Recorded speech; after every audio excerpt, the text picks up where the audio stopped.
like just got set up. A lot of factors played into it. Anyway, I'm really late, but I'm in a three-way intersection of trails. I got this big cut timber out in front of me. It was all cut 3 years ago, so it's all fresh undergrowth. And I know there's trails going uphill to the to the egg fields up top. There's a big CRP field behind me with some power lines going through it. And there's a trail running the edge of the CRP, like right under my tree.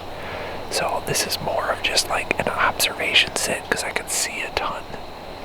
But I also think I got pretty good odds of being able to see something in range tonight. The trail that's out in front of me is 55 yards, so that's too far for me. I only like to shoot 40 and under, so if something comes down then we'll just have to film it. But I got a trail right below me and a trail out in the CRP that I can definitely shoot that's under 30 yards, and then the one right below me is 10-yard pop shot. So hopefully we can get some sightings on something tonight. 60 degrees, misty rain, cloudy overcast, an east wind, so which is the only like really good wind for this.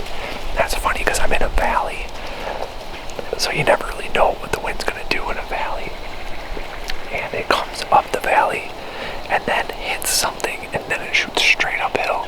So it's coming at my neck right now, and that's a south wind. So I mean, when you're up top it's a straight east wind, when you're down here it's a south wind. So it's always fun to play with the winds in these ridges, but yeah, I'm gonna shut up now. We'll see what happens.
Holy crap, what an like unreal hunt. Like I go out there at a birthday party I was at, got done early, so I just hopped in the truck and ran here and got set up in a brand new spot. And I was just trying to set up in an observation. I was getting in a kind of little tree line behind me, CRP, in front of me like 100 yards, it's a cliff. So, and there's this big open gap in between. You guys saw it all. Anyway, at about, it gets dark at 6:15, I notice like a white tail out in front of me. I range it 55 yards, and as I'm ranging it, I notice it's a nice buck. So I'm like, holy crap, I set up right 55 yards from this buck's bed. So I'm sitting there watching him, trying to figure out what buck it is. I could tell it was a good buck, but I couldn't tell like which one it was. Then while I'm doing that, a buck rolls in from behind me, that little 8-point. So I'm watching him, messing around with him, look back, that one that was bedded is gone. And then I'm just sitting there like, all right, cool. Like that 8-point winded me and he kind of took off. Didn't blow or anything like that, just scampered out of there. And then that big one that I was looking at all of a sudden appears, and I look at him through my rangefinder. Bam, it's Groot, like this giant non-typical that I've been chasing. Here's this trail camera. This is my 3rd sit of the year trying to find this thing, and I freaking found him. So he comes out and I see him at like 50 yards. And then he stops behind this big bush at 40 yards, and I can just see his head above just going back and forth. I'm like, holy crap, this is him. And like I said, this was my first time ever sitting this spot, and I didn't trim. There's this tree out in front of me that's got a bunch of branches. I didn't trim it because there were like gaps in it, and I was like, all right, well, if they come in the gaps, I'll shoot these gaps. And I don't have a pole saw, so there's no way I can actually get out there. And there was no other tree that I could get into. Like, this was it. So like he comes into 40, can't shoot him there, keeps coming towards me, and he gets to like 36, and there's another gap, we're on his trail, but I can't shoot him because of more branches. So then he gets to 32, I range this gap at 32 yards, and I was like, oh, come on, please come through here. And he does. And I'm trying to, like, I draw my bow, and then this branch is stuck in my cam, and I'm trying to mess with that. And then I look down my sight, and there's a big branch in the way, and I'm like, crap. So I got to try to move on my platform, and I'm trying to wiggle around. And then by that time, he passes through the gap. And so I'm like, oh man, like there's no way I can get him to turn around. All I can see is his butt at 32 yards. It's like, ugh. So he kind of kept going like another 10 yards, and I think he winded me, and then he just ran and bounded away up the hill. Didn't blow or anything, just kind of bounded up the hill. But what a cool encounter. Like, this buck is so crazy looking, and it's so cool to see him. My 3rd time ever even being out here. And like I get a chance at Groot. Man, first sit's the best sit. And I needed a little pole saw. Like, I got this little wicked tree arm saw thing, but I needed like the extendable version, like a 6-foot saw. I would have been able to trim out all those lanes, and I would have been just fine. Man. Needless to say though, I left that stand there. He gave me some great information, and hopefully I can use it to get him in the future. We'll see. I'm just so happy to see him like on the hoof in daylight. Man, that was cool. All right, thanks for following along, guys. Catch you later.